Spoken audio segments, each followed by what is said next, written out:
นายเอกนิติธันประภาสรองนายกรัฐมนตรีและรัฐมนตรีว่าการกระทรวงการคลังได้ร่วมการประชุมรัฐมนตรีว่าการกระทรวงการคลังเอเปกครั้งที่32โดยการประชุมรัฐมนตรีด้านการปฏิรูปโครงสร้างเอเปกครั้งที่4และการประชุมอื่นๆที่เกี่ยวข้องและครับระหว่างวันที่21ถึง23ตุลาคม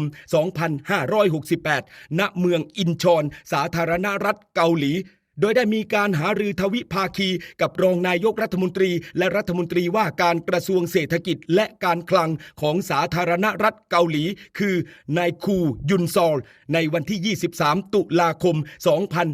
2568ครับซึ่งก็มีประเด็นดังต่อไปนี้ว่าทั้งสองฝ่ายมีการหารือแล้วก็เน้นย้ำถึงความสำคัญของการเป็นหุ้นส่วนทางเศรษฐกิจที่แน่นแฟ้นและยาวนานระหว่างประเทศไทยและสาธารณรัฐเกาหลีโดยพร้อมขยายความร่วมมือทางการค้าเศรษฐกิจและการลงทุนระหว่างกันโดยเฉพาะอย่างยิ่งด้านเทคโนโลยีปัญญาประดิษฐ์หรือ AI เศรษฐกิจดิจิทัลและก็ด้านนวัตกรรมและครับซึ่งสาธารณรัฐเกาหลีนั้นเป็นประเทศต้นแบบที่มีความก้าวหน้าขณะที่ประเทศไทยก็มุ่งมั่นและครับที่จะพัฒนาเศรษฐกิจดิจิทัลและ AI ทั้งในด้านการพัฒนาโครงสร้างพื้นฐานและการยกระดับทักษะด้านดิจิทัลของประชาชนซึ่งก็เป็นนโยบายหลักของรัฐบาลนอกจากนี้แล้วทั้งสองฝ่ายก็เห็นพ้องที่จะส่งเสริมความร่วมมือด้านนวัตกรรมดิจิทัลระหว่างภาคเอกชนและสนับสนุนการลงทุนของสาธารณรัฐเกาหลีในภาคอุตสาหกรรมแห่งอนาคตในประเทศไทย